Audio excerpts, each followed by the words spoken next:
الحمد لله نحمده ونستعينه ونستغفره ونؤمن به ونتوكل عليه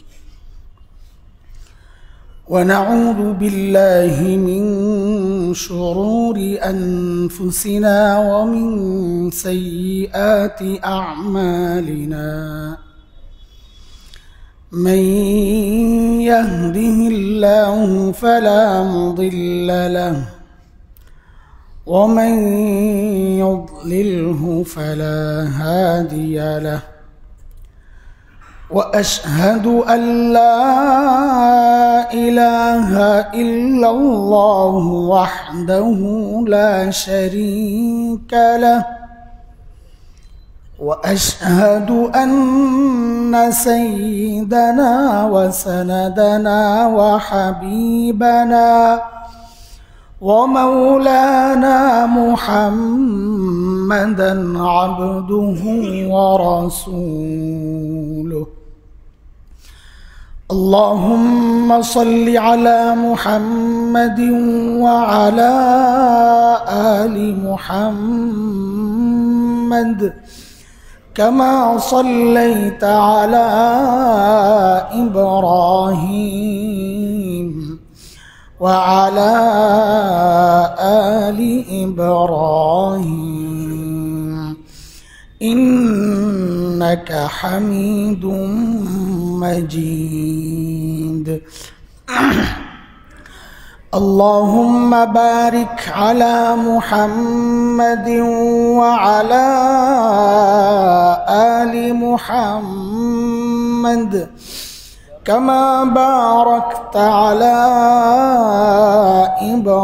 إبراهيم وعلى آل إبراهيم إنك حميد مجيد أما بعد فأعوذ بالله من الشيطان الرجيم بسم الله الرحمن الرحيم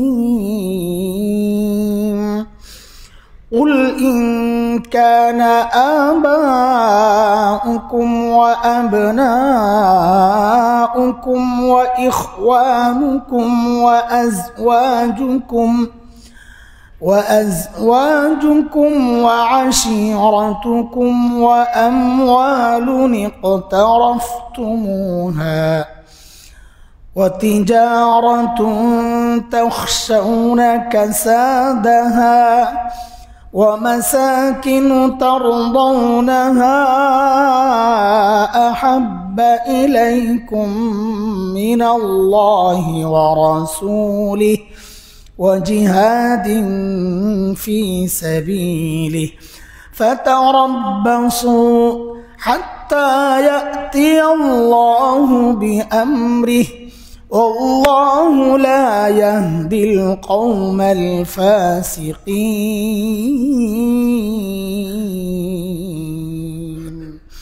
آمنت بالله صدق الله العلي العظيم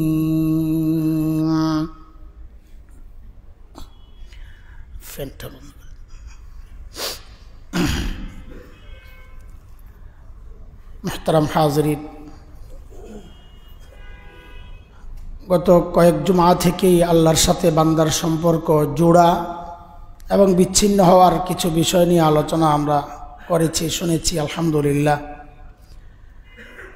আল্লাহর সাথে মহব্বতের সম্পর্ক, ভালোবাসার সম্পর্ক, এটা সৃষ্টিগতভাবেই আমাদের মধ্যে আছে। আল্লাহ ওইভাবেই আমাকে আপনাকে বানাইছেন। হাদিসে আসছে, তিরমিজি শরীফের হাদিস 2064 নম্বর হাদিস।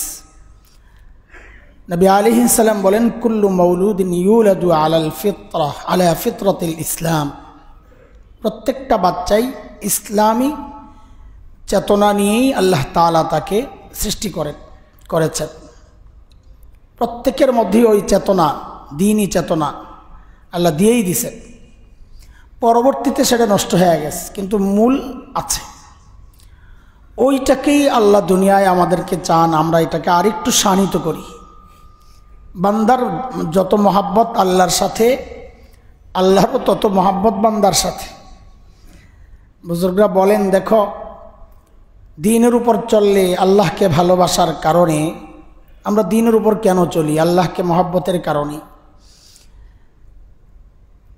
আমরা তো নগদ করতেছি, কিন্তু পুরস্কার তো বাকি, জান্নাত বাকি না। এটা কেমন হইল?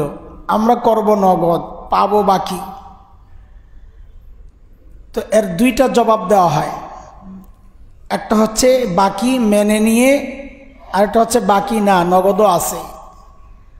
যদি বাকি মেনে নেই তাইলে জবাব হচ্ছে পুরস্কারটা এত বড় যে দুনিয়ায় দেওয়ার মতো দুনিয়ার সেই জায়গা নাই। কারণ সবচেয়ে ছোট যেই পুরস্কার, সবশেষ জান্নাতে যে যাবে তাকেও তো আল্লাহ এইরকম 10টা দুনিয়া দিবেন। তো দুনিয়ায় পুরস্কার দিলে 10 দুনিয়া কিভাবে দিবেন? এটা একটা কারণ। আরেকটা কারণ হচ্ছে না বাকি না, নগদও আছে। কি নগদ?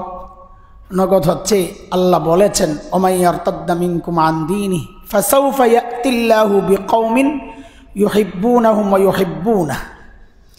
যদি কেউ দিন বিমুখ হয়ে যায়, দিন ছেড়ে দেয়, তো আল্লাহ তাদেরকে ধ্বংস করে দিবেন। দিয়ে আল্লাহ বলতেছেন, এমন কাউকে আনবো যারা আমাকে মহাব্বত করবে, আমি আল্লাহও তাদেরকে মহাব্বত করব। এটা হচ্ছে আমাদের নগদ পুরস্কার, যে আল্লাহকে মহাব্বত করলে আল্লাহ বলেন আমি ওই বান্দাকে মহাব্বত করব। আল্লাহর মহাব্বত পাওয়ার চেয়ে বড় পুরস্কার ইমানদারের জন্য আর কি হইতে পারে? যে নগদ পুরস্কার। এখন বিষয় হচ্ছে আল্লাহ যে আমাদেরকে ভালোবাসেন, এটা তো নানানভাবে আমরা বুঝি, যদি চিন্তা করি। না চিন্তা করলে তো বুঝবো না। আমরা যে আল্লাহকে ভালোবাসি এই কথায় আমরা সত্যবাদী, এটা কেমনে বুঝব?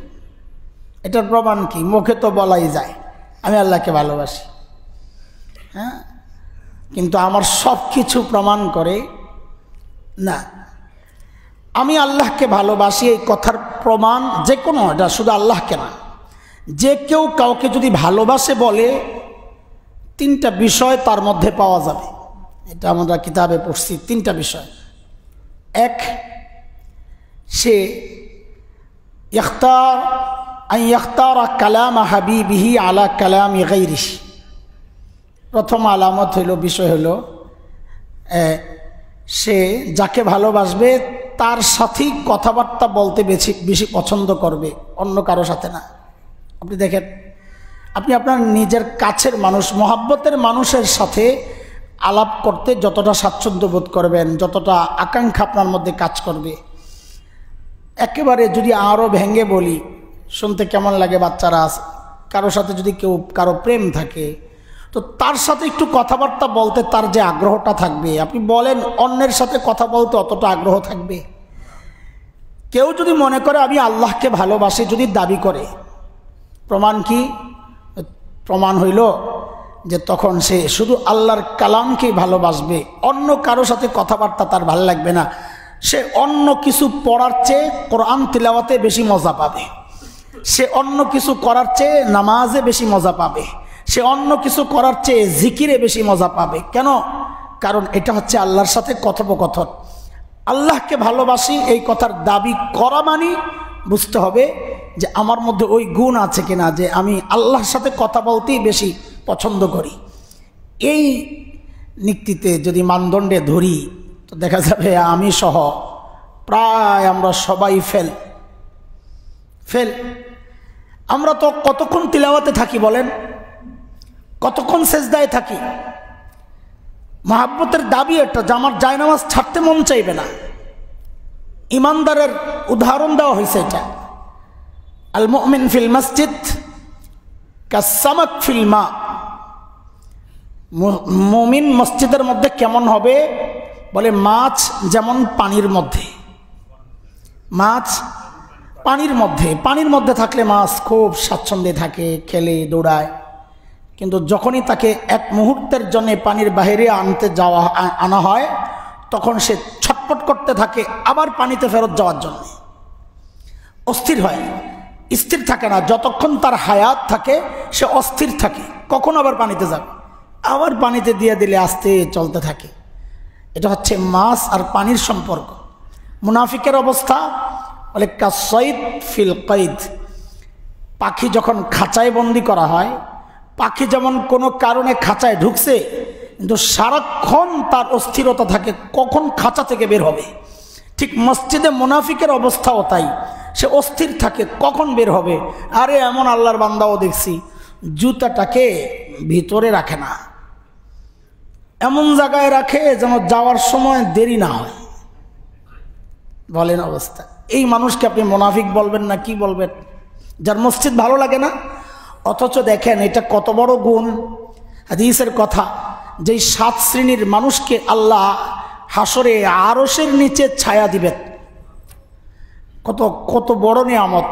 ওই কঠিন মুহূর্তে আল্লাহ তার আরশের নিচে ছায়া দিবেন 7 শ্রেণীর মানুষকে। এর মধ্যে একজন রজুলুন রজুলুন কলবুহু মুআল্লাকুন বিল মাসাজিদ, রজুলুন কলবুহু মুআল্লাকুন বিল মাসাজিদ, ওই মানুষ যার দিল মসজিদের সাথে লেপ্টে থাকে, আসলে যেতে মন চায় না, গেলে থাকতে মন চায় না। মসজিদে আসলে বের হতে মন চায় না, আবার বের হলে বাহিরে থাকতে মন চায় না, কখন আবার ফেরত আসবে। এই মানসিকতা যার দিলের মধ্যে, আল্লাহ তাআলা, আল্লাহ রসুল বলেন সাল্লাল্লাহু আলাইহি সাল্লাম যে হাসরের সেই ভয়াবহ সময়ে আল্লাহ তাকে আরশের নিচে ছায়া দিবেন।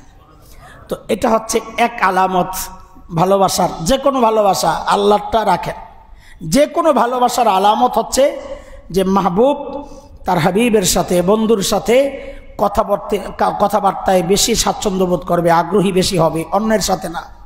2, ইখতারু মুজালাসাতা হাবিবিহি আলা মুজালাসাতি গায়রিহি, সে তার বন্ধুর সাথেই সময় কাটানোটাকে বেশি পছন্দ করবে অন্যের সাথে সময় কাটানোর চেয়ে। আপনি দেখেন, আপনি মিলাইয়া দেখেন, অন্যের সাথে বসে বসে আড্ডা দেওয়ার চেয়ে, অন্যের কাছে সময় কাটানোর চেয়ে তার মন ছুটে যাবে কখন একটু বন্ধুর সাথে সময় কাটাবে। হ্যাঁ, আপনি এটাকে খুব গভীরের কোনো সম্পর্কের চিন্তা করেন, আমি ওইভাবে ভেঙ্গে বললাম না, গভীরের সম্পর্কের চিন্তা করেন যে যাদের সাথে দুনিয়ার মধ্যে সবচেয়ে গভীরের সম্পর্ক কাদের? স্বামী স্ত্রীর। হাদিসের কথা মিশকাতে আসছে যে লান তারাল মুতাহাব্বাইনি মিসলান নিকাহ, বৈবাহিক সম্পর্কের মধ্যে যে একটা মহাব্বত আল্লাহ তৈরি করে দেন, এটা কুদরতি, নাইলে কে আরেক মহিলাকে নিয়ে থাকবে, কে আরেক পুরুষকে নিয়ে এইভাবে একসাথে থাকবে, কত জ্বালা সইতে হয়, কত ঝামেলা পোহাইতে হয়, এত কিছুর বড় থাকতেছে বছরকে বছর। কেন? কুদরতিভাবে একটা মহাব্বত আল্লাহ তৈরি করে দিয়েছেন। এখন গোড়ায় যদি আপনারা মহাব্বতের সমস্যা তৈরি করেন, এর জন্যে তো আর আল্লাহর কি, আপনি তো মহাব্বত নষ্ট করি গোড়ায়, দরাদরি করে, বিয়ের আগেই সম্পর্ক করে, আবার তাদেরকে মেলামেশা করা, বিয়ের মধ্যে দুনিয়ার সব গুনাহ হইতেছে, 2 জনের গুনাহ শেষ করার জন্য হাজারো মানুষ গুনায় জড়ায় যাইতেছে। তো এটা পবিত্রভাবে তো শুরুটা হয় নাই, তো বাকি জীবন পবিত্র কেমনে থাকবে বলেন আপনি? শুরুটাই তো না পাক। যাই হোক, এই 2টা সম্পর্কের চিন্তা করেন তো, স্বামী স্ত্রীর যদি মিল মহাব্বত থাকে তাহারে অস্থির হয়ে যায় একজনকে আরেকজন ছাড়া। বিশেষ করে কোনো নারীর যৌবনে যদি তার স্বামী মারা যায়, দেখা যায় ওই মহিলাটার কি অবস্থা হয়, কতটা অস্থির আর পেরেশান সে থাকে। এটা মহাব্বতের দাবি, এটা তো নষ্ট খারাপ কিছু না, মহাব্বতের দাবি এটা। সে স্ত্রীর সঙ্গ পেতে চায় বা স্বামীর সঙ্গ পেতে চায়, এটাই স্বাভাবিক, এটা ভালোবাসার আলামত, নমুনা। 3 নাম্বার হচ্ছে ইখতারু রেজা হাবিবিহি আলা রেজা গায়রিহি, পছন্দ অপছন্দের ব্যাপার। হ্যাঁ, আমার প্রিয় কি পছন্দ করে, সেও চায় ওইটারে নিজের পছন্দ বানাইতে। তার রং কোনটা পছন্দ, তার ব্র্যান্ড কোনটা পছন্দ, তার গান কোনটা পছন্দ, তার দল কোনটা পছন্দ, খেলোয়াড় কোনটা পছন্দ, বাস তোমারটা আমারটা। আরে বিয়ের সময় এখন জিজ্ঞাসাও নাকি করে, আগে তো কোরআন হাদিস জিজ্ঞেস, আগে সূরা কালাম জিজ্ঞেস করত, আগে নামাজের কয় রাকাত জিজ্ঞেস করত। আর এখন বিয়ে করতে গেলে বলে সাপোর্ট করো কোন দল, দেখে মিলে কিনা। এই যে মেলানোর চেষ্টা, এটা কেন? এটা মহব্বতের দাবি, যে আমাদের একসাথে সংসার চলবে, 2 জনের চিন্তা যদি 2 রকম হয় তো কেমনে হবে?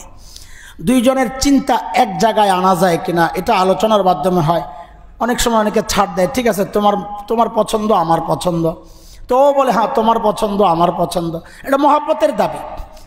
ওই দৃষ্টিকোণ থেকে চিন্তা করেন তো আল্লাহর সন্তুষ্টিকে নিজের সন্তুষ্টি কয়জন বানাইতে পারছি? আল্লাহর অসন্তুষ্টিকে নিজের অসন্তুষ্টির কারণ কয়জন বানাইতে পারছি? আরে আমি 1 নম্বর আসামি, আমি আমাকে ধরেই বলতেছি, আমরা কয়জন বানাইতে পারছি? কাজে দাবি করলেই তো হবে না। এই 3টা বিষয়ে দুনিয়ার মহব্বতের ক্ষেত্রে যেমন চলে, আল্লাহর সাথে বান্দার মহব্বতের ক্ষেত্রেও ওই 3টা বিষয়, আমি এই 3টাকে জয় করতে পারছি কিনা, যে আল্লাহর সাথে কথোপকথন আমার বেশি প্রিয় কিনা, আল্লাহর কাছে সময় কাটানো আল্লাহ দেখেন, আল্লাহ বান্দার একাকিত্ব, একা একা আল্লাহর সাথে কথোপকথন, এটা আল্লাহ খুব চান, আল্লাহর খুব পছন্দ এটা। হ্যাঁ, খালি দুনিয়ার মানুষেরই পছন্দ না যে একা একা একটু চুপে চুপে আমরা দুজন কথা বলবো, কেউ থাকবে না। এটা শুধু দুনিয়ার মানুষেরই পছন্দ না, এটা আল্লাহরও পছন্দ। সূরা ইনশিরাহ, আলাম নাশরাহ লাকা সদরাক, যে সূরা, এই সূরার শেষ 2টা আয়াত নবী আলাইহিস সালামকে উদ্দেশ্য করে আল্লাহ বলেছেন, ফাইজা ফারাগতা ফানসাব ওয়া ইলা রাব্বিকা ফারগাব। নবী, আপনি যখন দাওয়াতি কাজ থেকে ফারেগ হবেন, শেষ করবেন, অন্য কাজ যখন শেষ করবেন, তো একটু একান্তে আমার কাছে, ওয়া ইলা রাব্বিকা ফারগাব, আপনার মননে আপনার চিন্তায় শুধু আমি আর আমি, আপনার আর আমার মাঝখানে আর কেউ থাকবে না, আপনি আমার দিকে শুধু ঝুঁকে থাকবেন, আমিও আপনার দিকে ঝুঁকে থাকবো। এটা আল্লাহর একটা পছন্দের বিষয়, আল্লাহ চান এটা বান্দা একা একা তার। এই জন্যই তো তাহাজ্জুদের এত দাম কেন? তাহাজ্জুদের এত দাম কেন? ওই তখন সারা দুনিয়া ঘুমায়, সারা দুনিয়া গাফলতের ঘুমাচ্ছে, আল্লাহ তখন তার প্রিয় বান্দাদেরকে কাছে ডেকে নেন যে বান্দা সারা দুনিয়া ঘুমাচ্ছে, আমার ঘুম নাই, তুমিও ওঠো আমার কাছে, এখন একা একা তুমি চাও, আমি চাই তোমার খাস স্পেশাল কোনো জরুরত যদি থাকে, প্রয়োজন যদি থাকে, এটাই সময়, সবাই ঘুমাইতেছে, কেউ টের পাবে না, তুমি আমাকে বলো। এই জন্য হাদিসের কথা, 1 শ্রেণীর ফেরেশতা এই কাজে নিয়োজিত আছে, যারা আল্লাহর অপছন্দের বান্দা তাদেরকে ওই টাইমে ফেরেশতারা ঘুম পড়ায়া দেয়, তুই ঘুমায়া থাক, এই টাইমে আল্লাহ তার বিশেষ বান্দাদের সাথে কিছু কথাবার্তা বলবে, তুই সজাগ থেকে ডিস্টার্ব করিস না, তুই ঘুমায়া থাক, ডিস্টার্ব করবি না। 1 শ্রেণীর ফেরেশতা এই কাজে নিয়োজিত আছে। এই জন্যই তো বুজুর্গরা বলেন তাহাজ্জুদে ঘুমায়া থাকা এটা ভালো নমুনা না, বোঝা যাবে আমি আল্লাহর অপছন্দের কেউ হয়ে গেছি ফেরেশতার মাধ্যমে। এটা আমাদের কাছে আরও ক্লিয়ার হয়। সারা রাত ফেসবুক চালায়, ইউটিউব চালায়, নেটে থাকে, যেই তাহাজ্জুদের ওয়াক্ত হয় তখন ঘুম এমন চেপে বসে, সুবহানাল্লাহ, কিরে এতক্ষণ ঘুম কই ছিল? ওই যে 1 শ্রেণী শয়তানও চায় এই টাইমে তুমি ঘুমাও, ফেরেশতারাও ঘুম পড়াইতেছে, তো ফেরেশতাও ঘুম পড়াইতেছে, শয়তানও চায় তুমি ঘুমাও, তা আমি আর সজাগ থাকি কেমনি? তো সবচেয়ে ক্লান্তিটা ভর করে ওই টাইমে, সবচেয়ে ঘুম ভর করে ওই টাইমে। কেন? 2 দিক থেকে হামলা হয়েছে যে আমার উপর, ফেরেশতারাও ঘুম পড়াইতেছে, শয়তানও ঘুম পড়াইতেছে, তুই উঠিস না, এই মুহূর্তে উঠা যদি বলে আল্লাহ আমারে মাফ করে দাও, আল্লাহ তো সাথে সাথে মাফ করে দেবে, আল্লাহ তো ডাকতে থাকেন এই টাইমে, আলা মিন মুস্তাগফিরিন ফাগফির আলা, কে আছো আমার কাছে ক্ষমা চাইবা, ক্ষমা চাও, আমি আসছি তোমাকে মাফ করার জন্য। এই রিস্ক তো শয়তান নিবে না। এই 3টা আলামত, আল্লাহকে মহাব্বতের কিছু ভিত্তি আছে যে এই কাজগুলো করলে বোঝা যাবে যে আমি আল্লাহকে মহাব্বত করি। আলামত তো ঠিক আছে, মূল ভিত্তি যার উপর আল্লাহর মহাব্বত দাঁড়ায়া থাকে, এটা আমি বুঝবো আমার মধ্যে এই স্বভাবগুলো আনা। কি? 1 নাম্বার, মৃত্যুর আকাঙ্ক্ষা থাকা, চাওয়া না, ভুল বুঝবেন না, মৃত্যু আল্লাহর কাছে চাওয়া, আল্লাহ আমার মৌদ্দ না, এটা চাওয়া নিষেধ, কিন্তু দিলের মধ্যে আকাঙ্ক্ষা থাকবে আমি মারা যাব। কেন আকাঙ্ক্ষা থাকবে? কারণ আল মাউতু জাসরুন ইউসিলুল হাবিবা ইলাল হাবিব, মৃত্যু হচ্ছে একটা সেতু, একটা সেতু, এই সেতু এক বন্ধুকে আরেক বন্ধু পর্যন্ত পৌঁছায়া দেয়।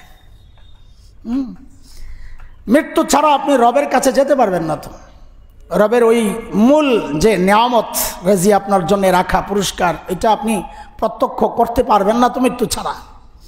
এই জন্যই তো দেখেন হযরতে বিলাল হাবশী রাদিয়াল্লাহু আনহু, কালো বেলাল, দেখেন কালো তো কালো একেবারেই, যেই অঞ্চলের কালো মানুষ ওই অঞ্চলের মানুষের চেহারার কাটিংও সুন্দর হয় না। হাবসা, ইথিওপিয়া, ইউরোপিয়া ওই অঞ্চলের ওই অঞ্চলের মানুষের চেহারার কাটিংও সুন্দর না, শুধু কালো না, চেহারার কাটিংও কেমন জানি মোটা মোটা, ঠোঁট কেমন জানি দেখা যায়। সেই বিলাল অসুস্থ, প্রচণ্ড অসুস্থ। মৃত্যুর আগের দিন সবাই খেয়াল করতেছে চেহারার মধ্যে কি একটা উজ্জ্বলতা ভেসে উঠছে। তো বিবি জিজ্ঞেস করতেছে, কি হলো আপনার, এত খুশি খুশি লাগতেছে, চেহারার মধ্যে আনন্দের ঝিলিক। তো হযরত বিলাল কি বলতেছেন, গাদান নালকা মুহাম্মাদান ওয়া আসহাবাহ, আরে কালকেই তো আমি নবী মুহাম্মদ সাল্লাল্লাহু আলাইহি সাল্লাম এবং তার সঙ্গীদের সাথে সাক্ষাতে যাব, এটাই আনন্দ। তো প্রিয় একজন প্রিয় তার প্রিয়র কাছে পৌঁছার জন্যে আকাঙ্ক্ষিত থাকবে, এটাই স্বাভাবিক। মৃত্যুকে ইমানদার ভয় পাবে না। ইমান যার যত মজবুত, শাহাদাতের তামান্না তার মধ্যেও তত মজবুত, কারণ সে জানে এটাই সবচেয়ে শক্তিশালী মাধ্যম, যে মাধ্যমে সে তার রবের কাছে দ্রুত পৌঁছতে পারে। খলিল ইব্রাহিম আলাইহিস সালামের একটা ঘটনা আছে বড় মজার। মালাকুল মউত যখন আসছেন রূহ কবজ করার জন্য, অনুমতি চাইছেন যে আপনার রূহ কবজ করতে চাই।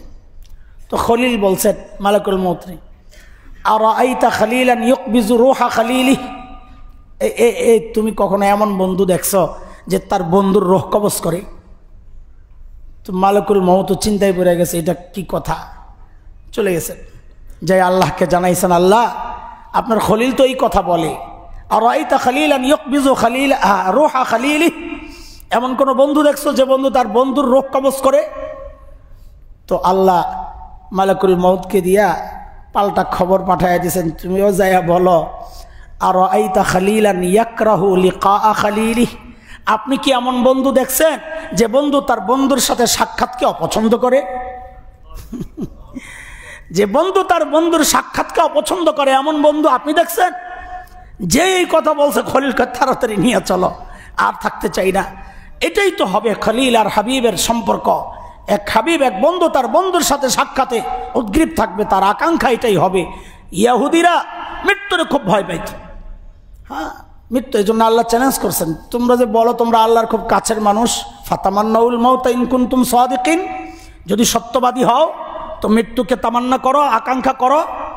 এরপর আল্লাহ বলতেছেন, ওয়ালা ইয়াতামান্নাউনাহু আবাদাম বিমা কদ্দামাত আইদিহিম, যা কামাইছে ওই ভয়ে আর মৃত্যু তামান্না কল্পনায়ও নাই তাদের। মৃত্যুকে তারা আশা কখনোই করবে না, কারণ কি, তারা জানে মরার পর আমাদের কৃতকর্মের শাস্তি শুরু হয়ে যাবে। কিন্তু ইমানদার তো এটা চিন্তা করবে না। ইমানদার তো চিন্তা করবে আমার কি কৃতকর্ম, তওবার মাধ্যমে সে নিজেকে পরিষ্কার করায় ফেলবে, পরিষ্কার করায় ফেলবে, পরিষ্কার করে আল্লাহর সামনে নিজেকে পেশ করার জন্যে সে আকাঙ্ক্ষিত থাকবে, কখন আমি যাব আল্লাহর কাছে হিসাব দিয়া চলে যাব। এটা তো এটা হচ্ছে আল্লাহর মহব্বতের একটা মূল ভিত্তি, মৃত্যুর আশায় থাকা। তো আশা তো করব কখন, যখন আল্লাহর সামনে দাঁড়ানোর মতো হিম্মত আমার থাকবে। কার কি অবস্থা, কার কি অবস্থা, আমাদের অবস্থা কি তা তো আমরা জানি। কিন্তু যারা জান্নাতের সুসংবাদ পাওয়া, তারাও আশা করত মৃত্যুর, কিন্তু ভয়ও পাইত। ওমরের মতো মানুষ কাঁদতো, আবু বকরের মানুষ দূরে নির্জনে যায় কান্না করতো যে আবু বকর রে, তুমি আল্লাহর সামনে কেমনে দাঁড়াবা, হিসাব কেমনে দিবা, মানুষ কেন হইলা তুমি, মানুষ হইলা কেন, এই বলে বলে কাঁদতো আবু বকর। আহারে, আমাদের হালত আল্লাহ মালুম, আল্লাহ আমাদেরকে মাফ করে দেন, মৃত্যুর পরের জিন্দগিটা আমাদের জন্য সহজ বানায় দেন। এই দোয়া করবেন আল্লাহর কাছে ইনশাআল্লাহ বেশি বেশি। তো এক নাম্বার হচ্ছে মৃত্যুর তামান্না থাকবে, যে আল্লাহকে মহব্বত করে, এটা মহব্বতের দাবি, যাকে আমি ভালোবাসি তার সাথে সাক্ষাতের জন্য বেকুল হয়ে থাকব। কারণ মৃত্যু ছাড়া আল্লাহকে দেখার কোনো সুযোগ নাই। মানুষ আল্লাহকে দেখবে না, ইমানদার আল্লাহকে দেখবে না, আপনাদের ইচ্ছা নাই? কোথায় দেখবে? তো জান্নাতে কি মৃত্যু ছাড়া না মৃত্যু সহ? মৃত্যুর পরে। এই জন্যে প্রত্যেকটা ইমানদার বান্দাই চাইবে মৃত্যু, কারণ এটার মাধ্যমে সে তার রবের সাথে সাক্ষাৎ করবে। 2 নাম্বার, আল্লাহর জিকিরের মধ্যে মুদাওয়ামা, কন্টিনিউ আল্লাহর শরত, এটা মহব্বতের দাবি। যে যাকে ভালোবাসে তার মাথায় সারাক্ষণ তার ভালোবাসার মানুষটাই থাকে। এটা দুনিয়ার নিয়ম। আপনি দেখেন, আপনি মিলান, সন্তানকে মহব্বত করেন, সারাদিন সন্তানের টেনশন, এত কষ্ট মানুষ কেন করে? এই যে মানুষ এত কষ্ট করে নিজের জন্যে, নিজের তো লাইফ শেষ, নিজের তো লাইফ শেষ, ভবিষ্যৎ কি? সন্তান। মানুষ এত কষ্ট করে সন্তানের জন্য। তো আল্লাহর জিকিরে সবসময় সে থাকে, এটা ইমানদারের আলামত। সূরা আলী ইমরানে আসছে, আল্লাহ বলেন আল্লাযীনা ইয়াযকুরুনাল্লাহা কিয়ামান ওয়া কুউদা ওয়া আলা জুনুবিহিম ওয়া ইয়াতাফাক্কারুনা ফি খালকিস সামাওয়াতি ওয়াল আরদ রব্বানা মা খালাকতা হাযা বাতিলা সুবহানাকা ফাকিনা আযাবান নার। যার মাথায় মগজ আছে আল্লাহ তার পরিচয় দিচ্ছেন, যে তার রবকে চিনেছে আল্লাহ তার পরিচয় দিচ্ছেন। কি? যারা আল্লাহকে স্মরণ করবে, কিয়ামা দাঁড়ায়াও, কুউদা বসেও, ওয়ালা জুনুবিহিম কাত হয়ে যদি শুয়েও থাকে তাও তার মাথায় আল্লাহ, জবানে আল্লাহ, সারাক্ষণ আল্লাহ জিকির করতেছে, তাসবিহ পড়তেছে, আর এই সৃষ্টি নিয়ে চিন্তা করতেছে যে এগুলো আল্লাহ অনর্থক বানান নাই, এই সৃষ্টি আল্লাহ অনর্থক করেন নাই। হ্যাঁ, এরপর নিজে বলতেছে সুবহানাক, আল্লাহ আপনি অনর্থক কাজ থেকে পবিত্র। অনর্থক যত কাজ করছি আমি করছি, পাপ করছি আমি করছি, ভুল করছি আমি করছি, ফাকিনা আযাবান নার, ও আল্লাহ আমাকে আপনার জাহান্নামের আযাব থেকে বাঁচায়া দেন। এটা সারাক্ষণ তার মাথায় ওইটাই থাকে। একজন ইমানদার যে আল্লাহকে ভালোবাসে, সারাক্ষণ তার দিল দিমাগে শুধু আল্লাহ আল্লাহ আল্লাহ আল্লাহ সারাক্ষণ থাকবে, এটা আলামত। 3 নাম্বার, আল্লাহ ছাড়া বাকি যা আছে তার থেকে সম্পর্ক ছিন্ন। ছিন্ন মানে একেবারে বাদ দেওয়া না। বৈরাগ্যতা ইসলামে নাই। ভাই তুমি এবার পাওলাইরো না, এটা অসুন্দর, এটা কোন পাওলারতেছে এরকম সামনে বসে, আদব লেহাজ কিছু শিখা নাই।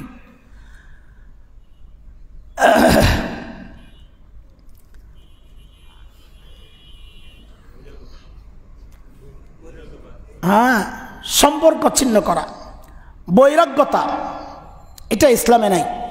মানুষ মানুষ আল্লাহ আমাদেরকে মানুষ বানাইছেন। মানুষ সামাজিক জীব, সমাজবদ্ধভাবে মানুষ চলবে। সামাজিক এত বিধান মানুষ যদি বৈরাগ্যতা গ্রহণ করে তো শরীয়তের এত বিধান যাবে কোথায়? সব বেকার হয়ে যাবে না? আল্লাহর এত বিধান সামাজিকভাবে চলার জন্যই তো। ইবাদতের কয়টা মাসালা আছে? ইবাদতের কয়টা মাসালা আছে? মুআমালা, মুআশারা, লেনদেন, সামাজিক কৃষ্টি, কালচার, এই মাসালাই তো বেশি। আমাদের কিতাবগুলোতে ইবাদতের মাসালা কতক্ষণ? নামাজ পড়তে কয় মাসালা? আমাদের ছোট্ট ছোট্ট বাচ্চারা দাঁড়ায় দেয় নামাজে, 4 রাকাত নামাজে এতটা মাসালা দাঁড়ায় দাঁড়ায় বলে দেয়। তো এইটা পড়তে কি আর সারা জিন্দিগি লাগে? তো আমরা যে জিন্দিগি পার করি কিসের মধ্যে? শুধুই এই ইবাদতের মাসালা জানার জন্যে না, বাহিরের হাজার ও লাখো মাসালা আছে, মূলনীতি আছে, এগুলো শিখতে হয়, পড়তে হয়, জানতে হয়, মানতে হয়। তা আমি যদি বৈরাগ্যতা গ্রহণ করি তো সামাজিক এই যে মালিকের বিধানগুলো এগুলো কই যাবে? আল্লাহর জমিনে আল্লাহর দিন কায়েমের জন্যে, আল্লাহর বিধান প্রতিষ্ঠিত করার জন্যই তো আল্লাহ আমাকে খলিফা বানাইছেন। তো আমি যদি বাহিরে চলে যাই তো খেলাফতের দায়িত্ব আদায় করবে কি? ইসলামে বৈরাগ্যতা নাই, থাকতে হবে। কিন্তু সম্পর্ক ছিন্নের মানে হচ্ছে মানুষের হৃদয়ে, সূরা আহজাবে আসছে 4 নম্বর আয়াত, মা জাআলাল্লাহু লিরাজুলিন মিন কলবাইনি ফি জাওফি। মানুষের দিলে আল্লাহ দিল 2টা দেন নাই। মানুষের ভিতরে আল্লাহ অন্তর কয়টা দেন নাই? প্রত্যেকের ভিতরে অন্তর কয়টা? বলেন কয়টা? এই এক অন্তরের মধ্যে একজনই প্রভাবশালী থাকবে মহব্বতের দিক থেকে। অন্যদের ভালোবাসা থাকবে, টান থাকবে, নাহলে আমি চলবো কেমনে সমাজে? ভালোবাসা, মনে করেন সন্তানের প্রতি যদি মায়ের ভালোবাসা না থাকতো, এই ঝামেলা কে নিত মাথায়? কল্পনা করা যায় একজন মা তার সন্তানের জন্য কতটুকু ঝামেলা মাথায় নেয়, বাবা কতটুকু কষ্ট করে, কে করত, কেন করে? এটা মহাব্বতের চাওয়া, মহাব্বতের দাবি, এটা আমি তাকে ভালোবাসি, ওই জন্য আল্লাহ ভালোবাসা দিয়ে দিছেন, ভালোবাসা দিয়ে দিছেন। কিন্তু এতটুকু ভালোবাসার, এতটুকু যে বললাম, এই এতটুকু কতটুকু? কতটুকু? সমস্ত ভালোবাসাকে যদি 100 ভাগ করা হয়, রহমত, দয়া, মায়া, মমতা, ভালোবাসা, এগুলোকে যদি 100 ভাগ করা হয় তো 99 ভাগ আল্লাহর নবী বলেন আল্লাহ নিজের কাছে রেখেছেন, আর 1 ভাগ মাখলুকের মধ্যে বন্টন করে দিছেন। বন্টন মানে মা তার সন্তানকে ভালোবাসে, ওই 1 ভাগের একটা অংশ সন্তান মাকে ভালোবাসে, বাবা সন্তানকে ভালোবাসে, ভাই ভাইকে ভালোবাসে। এটা শুধু মানুষ না, নবী তো উদাহরণ দিয়েছেন জীবজন্তু দিয়া, যে একটা বকরি তার বাচ্চাকে দুধ খাওয়ানোর সময় হাত্তা তারফা হাফিরাহা, সে যে তার পা উঁচু করে ধরে যেন পা লেগে বাচ্চার কষ্ট না হয়, এই যে বকরিটার দয়াটা, সেটাও ওই 1 ভাগের একটু অংশ। বাকি 99 আল্লাহ নিজের কাছে রেখেছেন। সামান্য ভালোবাসার জন্য যদি এত কষ্ট মানুষের জন্য করে, যে আল্লাহ আমাকে আপনাকে এত ভালোবাসেন, তার জন্য আমার জায়গাটা কত বড় থাকা দরকার। এটাই আল্লাহ চাইছেন, যে তুমি যেই ভালোবাসা পাচ্ছ দিচ্ছ, এটা তো আমার ওই 100 ভাগের 1 ভাগের মাত্র। সারা দুনিয়ারে যদি এই হিসাব করি একটু একটু করে, তা আমার ভাগে কদ্দূর পড়ছে? এই 1 ভাগ তো সারা দুনিয়ার জন্যে, তা আমার ভাগে কদ্দূর? সেই হিসাবে আল্লাহর ভালোবাসা কত। যেই সত্তা আমাকে এত ভালোবাসেন, সেই সত্তার জন্য আমার কলবে ভালোবাসা কতটুকু। আল্লাহ অন্যকে ভালোবাসতে নিষেধ করেন নাই, পরিমাণটা মাত্রাটা কি হবে? ওই যে 1 ভাগের একটু গুড়াগাড়া, আর আল্লাহর জন্য থাকবে বাকি 99। বলেন তো, দাবি তো করি ওই রকম আল্লাহর জন্য ভালোবাসা কয়জনের হৃদয় আমাদের আছে বলেন? এই গেল 2, 3। 1 হচ্ছে আল্লাহর জিকিরে সবসময় মশগুল থাকা। প্রথম হচ্ছে মৃত্যুর তামান্না থাকা, সবসময় আল্লাহর স্মরণ লেগেই থাকা। 3 হচ্ছে আল্লাহ ছাড়া বাকি সব কিছু থেকে কে সম্পর্ক ছিন্ন বলতে ওই যে যা বললাম, একেবারেই ছেড়ে দেওয়া না। 4 শেষ রাতে জাগার আকাঙ্ক্ষা দিলের মধ্যে থাকা। আপনার বাড়িতে মেহমান আসবে, আপনি জানেন এই সময় মেহমান আসবে, মেহমানও জানতেন মেহমান না, আপনার কাছে সবচেয়ে শ্রদ্ধার সবচেয়ে ভালোবাসার একজন মেহমান আপনার কাছে আসবে। কি করবেন? দরজা আটকে ঘুমাইবেন যে আসুক, নাকি কি করবেন? অপেক্ষা থাকবেন না? আচ্ছা, কি মেহমান? ধৈর্য নেন, আমেরিকার প্রেসিডেন্ট আসবে আপনার বাড়িতে, হঠাৎ একটা খবর আসছে, ওই রাতে তো ঘুমাবেন না। আমার মতো দুর্বল ইমানওয়ালা হইলে আশেপাশের কয়েক রাতেরও ঘুম শেষ। আসতেছে আমেরিকার প্রেসিডেন্ট। এই যে গত 3 দিন আগে আমাদের হজরত মাওলানা আরশাদ মাদানী হাফিজাউল্লাহ, দেওবন্দের হজরত হোসেন আহমদ মাদানী রহমতুল্লাহ আলাইহির ছেলে, গোটা হিন্দুস্তান এখন যার ইশারার দিকে তাকায়া থাকেন, হজরত আরশাদ মাদানী সাহেব। তো দুপুরে ওই ধানমন্ডি মাঠের পাশে এক বাড়িতে আমাদের দুপুরে খাওয়ার দাওয়াত, ওরা খাওয়াবেন। তো আমাকে দাওয়াত দিয়েছেন আরও কিছু আলেম। তো হজরত খাওয়ার পর একটু বিশ্রাম নেবেন আসর নামাজ পর্যন্ত, এরপরে অন্যদিকে চলে যাবেন। হজরত দরজা বন্ধ করে ঘুমাইতে, আমি দৃশ্যটা খালি কল্পনা করতেছি আর চিন্তা করতেছি, দরজা বন্ধ করে ঘুমাইতেছেন, আর আমরা সব এই দেশের সব বড় বড় আলেমরা সব দরজার সামনে বসা। হজরত কখন উঠবেন, উঠানো আবার কেউরে না পান, এই চিন্তায় সবাই দরজার সামনে বসা, নানানভাবে ছড়ায়া ছিটায়া। হজরত কখন ঘুম ভাঙ্গে ওঠে। এটা কেন? কারণ ওই মানুষটার প্রতি আমাদের সর্বোচ্চ শ্রদ্ধা, ভালোবাসা, মহব্বত আছে, এই জন্যে তিনি আসবেন, অপেক্ষা না করতে হয়। হযরত আবু বকর সিদ্দিক রাদিয়াল্লাহু আনহুর ঘটনা শোনাইছি আপনাদেরকে। হিজরতের রাত নবী আলাইহিস সালাম এসে খালি দরজায় টোকা দিয়েছেন, সাথে সাথে দরজা খুলে গেছে। নবী অবাক হয়ে গেছেন, আবু বকর আপনি ঘুমান নাই? বলে ইয়া রাসূলুল্লাহ, ওই যে 6 মাস আগে বলেছিলেন বের হওয়া লাগতে পারে, সেই দিন থেকে আজ পর্যন্ত এই দরজাটারে বালিশ বানায়া দাঁড়ায়া দাঁড়ায়া ঘুমাইছি, কখন আপনি চলে আসেন ডাক দেন, দেরি হইলে না আবার আপনার কষ্ট হয়ে যায়। এটা কিসের দাবি? এটা মহব্বতের দাবি। কাজেই আল্লাহ বলতেছেন হাদিসে নবী বলতেছেন আল্লাহর কথা, যে শেষ রাতে আল্লাহ বান্দার কাছাকাছি চলে আসেন।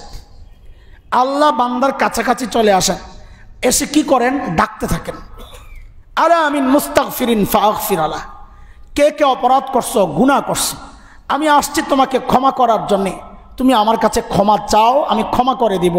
আলা আমিন মুস্তারজিকিন ফাআরজুকা, কার কি লাগবে, টাকা পয়সা রিজিক, হ্যাঁ তোমার কি লাগবে বলো আমার কাছে, আমি দিয়ে দিব। আলা মুবতালান ফাউআফিয়া, আলা কাজা আলা কাজা, কে বিপদগ্রস্ত আছো আমার কাছে চাও, আমি তোমাকে বিপদ থেকে মুক্ত করে দিব। এইভাবে আল্লাহ একটা একটা বলতে থাকেন আর ডাকতে থাকেন। একটু কল্পনা করেন তো যে কেউ যদি আল্লাহকে ভালোবাসে দাবি করে, আল্লাহ এইভাবে আমার দরজায় এসে ডাকতেছেন, আমি ভেতরে ঘুমায়া থাকি কেমনে? বলেন কিভাবে সম্ভব? আমাদের ইমানের অবস্থাটা কোথায়, কোন লেভেলে আছে ইমান? আবার দাবি করি মহব্বত করি। যদি বলি আল্লাহরে কে কে ভালোবাসেন, সবাই তো হাত খালি দুইটা ওঠাবে না, যদি আরো কয়টা থাকতো ওগুলা ওঠাইতাম। ভালোবাসি, আল্লাহরে ভালোবাসি। কদ্দুর? নিজের জীবনের চেয়ে বেশি।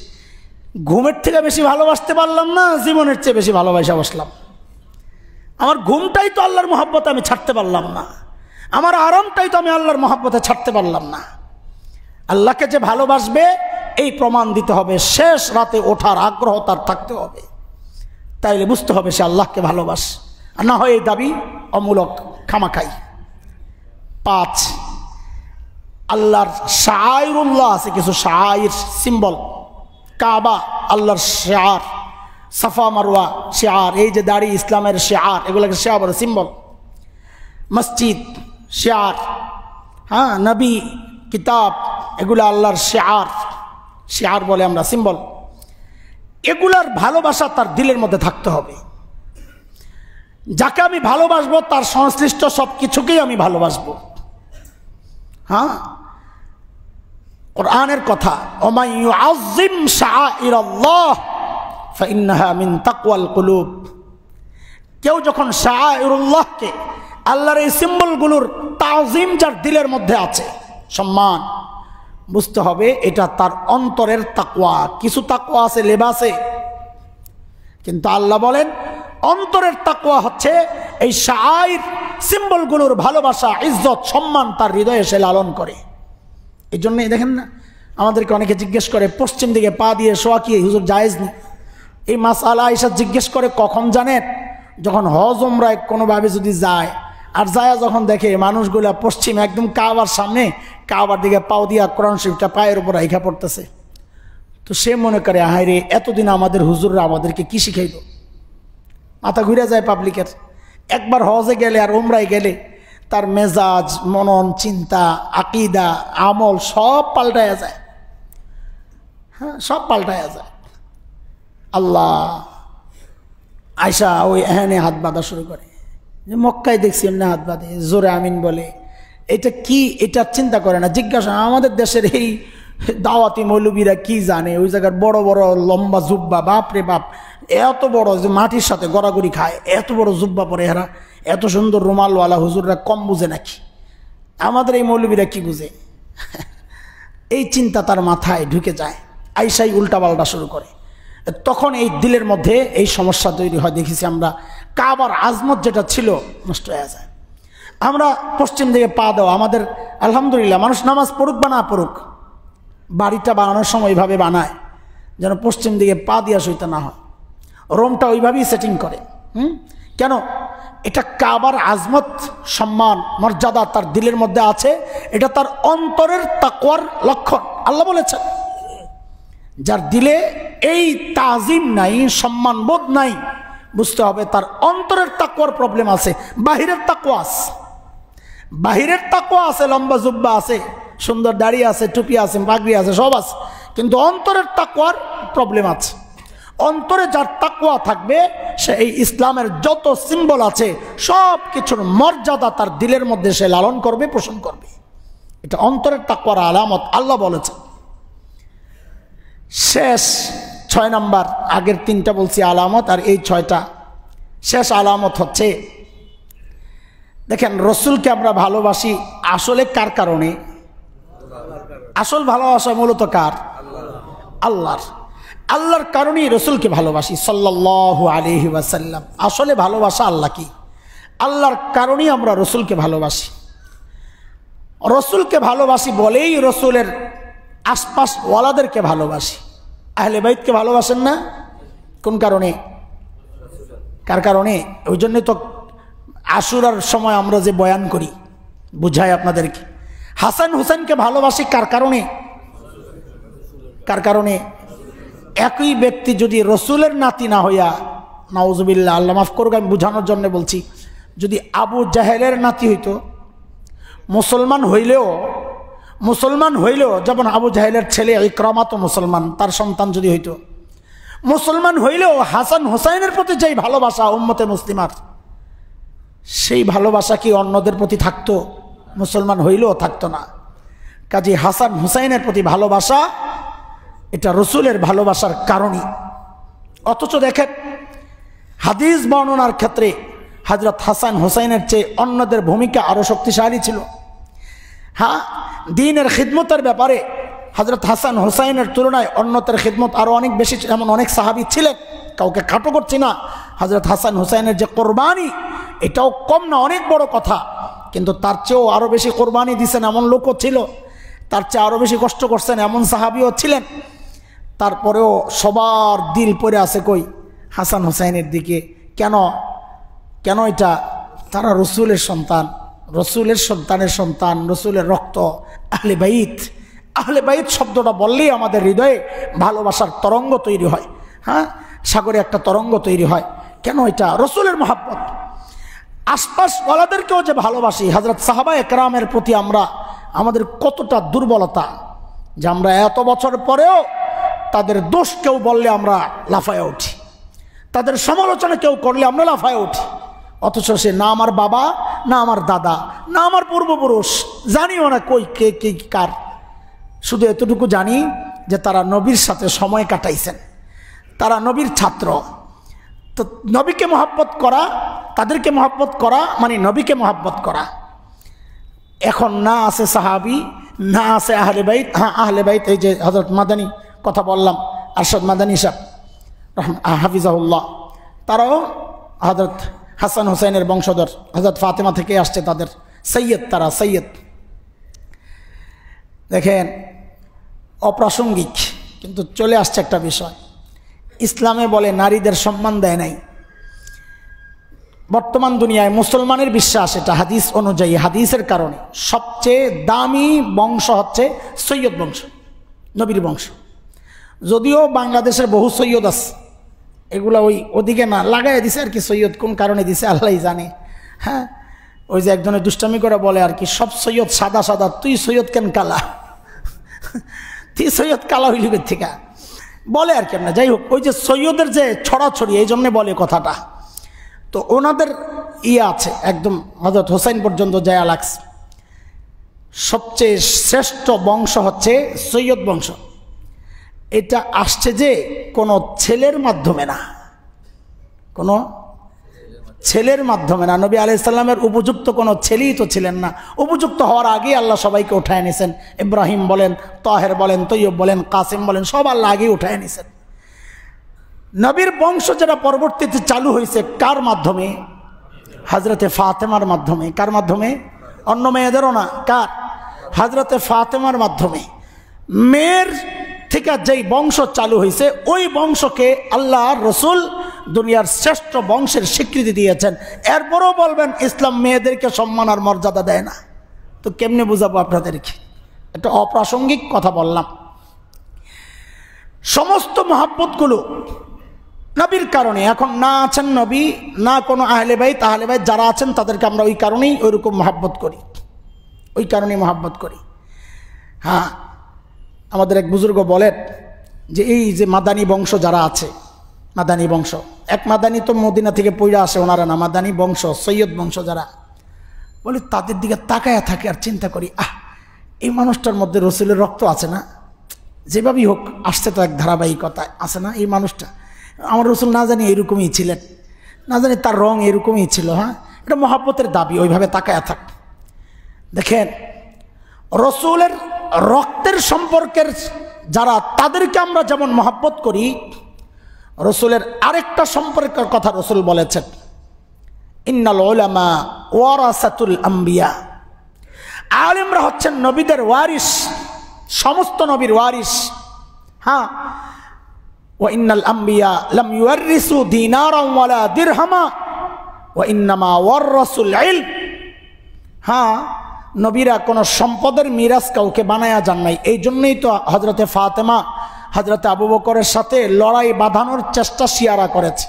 হযরত ওমরের সাথে লড়াই বাঁধানোর চেষ্টা করেছে নবীর মিরাজ চায়া। আর দে ফাদাক, খায়বরের পাশের এক জমিন নবীর নিজস্ব, নিজের কাছে ছিল, খরচ করতেন। আর বনু কুরাইজার কিছু অংশ নবীর নিজের কাছে রেখেছেন, ওইটা দাবি করছিলেন হযরতে ফাতেমা। হযরত আবু বকর শোনায় দিয়েছেন, না না, নবী বলেছেন আমরা নবী, আমরা কারো মিরাজ পাইও না, কারো জন্য মিরাজ রেখেও যাই না, আমরা কারো জন্য মিরাজ রেখে যাই না, আমরা নবী, নবীর মিরাজ কেউ পাবে না, উম্মতের এটা ভাগ সবার। এটা ভুল বুঝাবুঝি একটা পর্যায়ে ভেতর থেকে নানানভাবে উস্কানি দেওয়া হয়েছে, কিন্তু সম্পর্ক নষ্ট তাদের হয় নাই, নষ্ট করছি আমরা। হযরত ওমর হযরত আলীর মেয়ে বিয়ে করছেন অন্য ঘরের, আলী আর ওমরের সাথে সম্পর্কটা দেখেন, অন্য ঘরের মেয়ে বিয়ে করছেন। হ্যাঁ, নিজের সন্তানদের নাম আবু বকর ওমর রাখছেন, কত মহব্বত ছিল তাদের মধ্যে, আমরা লাগাই দিছি শিয়ারা, আল্লাহ মাফ করুক। তো বলার উদ্দেশ্য হচ্ছে নবীর আওলাদ আহলে বাইতকে মহব্বত করি, যেমন নবীর কারণে নবী যাদেরকে ওয়ারিস বানায় গেছেন, ইলমের ধারাবাহিকতা যাদের কাছেই পৌঁছেছে তাদেরকে মহব্বত করাও এটা নবীকে মহব্বতের শামিল, তাদেরকে মহব্বত করাও আল্লাহকে মহব্বতের শামিল।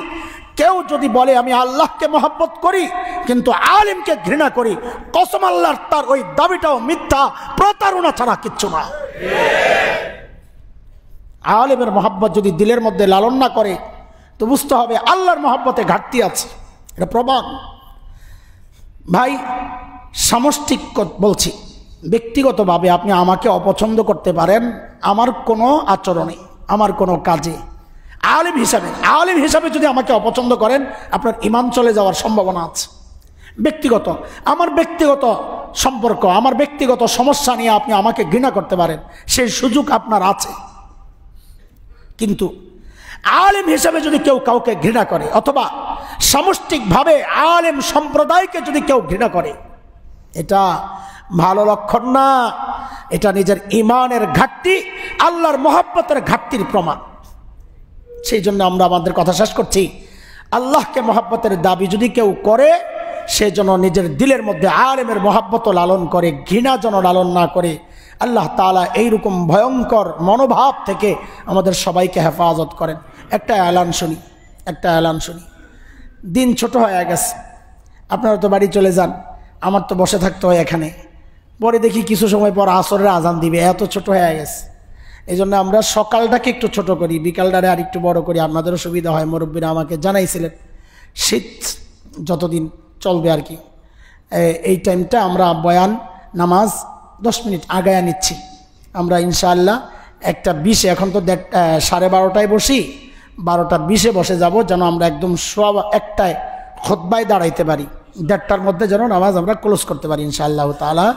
তো আমরা যারা নিয়মিত বয়ান শোনার জন্য আসি, তো আমরা ইনশাআল্লাহ চেষ্টা করব 12:20-এর মধ্যেই সুন্নত নফল যা আছে সব পড়ে আমরা বয়ান শোনার জন্য প্রস্তুত হয়ে যাব ইনশাআল্লাহ তাআলা। আল্লাহ তাআলা সহজ করেন, আমিন। ওয়া আখির দাওয়ানা আলহামদুলিল্লাহ।